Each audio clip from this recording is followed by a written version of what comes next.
Bonjour à tous. Aujourd'hui, Paul. Dans ma première défense, personne ne m'a assisté, mais tous m'ont abandonné.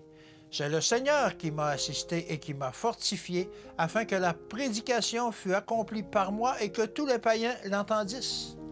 2 Timothée 4, 16 et 17.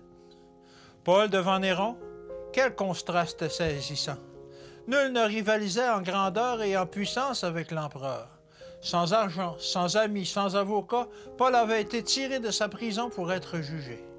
Le visage du monarque portait les traces des passions honteuses qui bouillonnaient en lui. Celui du prisonnier reflétait les sentiments d'un cœur en paix avec Dieu et avec les hommes.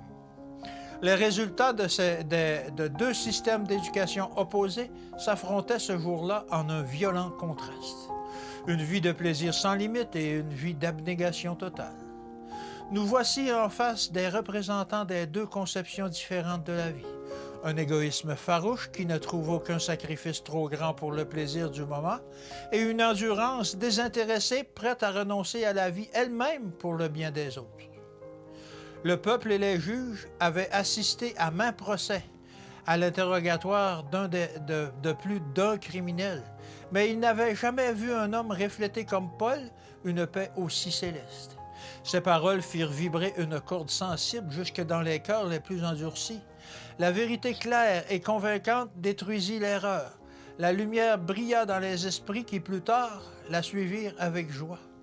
Paul attira l'attention de ses auditeurs sur le grand sacrifice consenti en faveur de la race déchue. Ainsi parle l'avocat de la vérité fidèle parmi les infidèles, loyal parmi les déloyaux. Il s'érige en représentant de Dieu et sa voix semble venir du ciel. Nulle crainte, nulle tristesse, nul abattement ne paraissent dans ses paroles ou sur son visage. Ces paroles sont comparables à un chant de victoire dominant le tumulte de la bataille.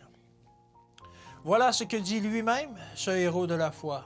Je me plais dans la faiblesse, dans les outrages, dans les calamités, dans les persécutions, dans les détresses pour Christ. Que Dieu vous bénisse et qu'il vous garde, et à demain.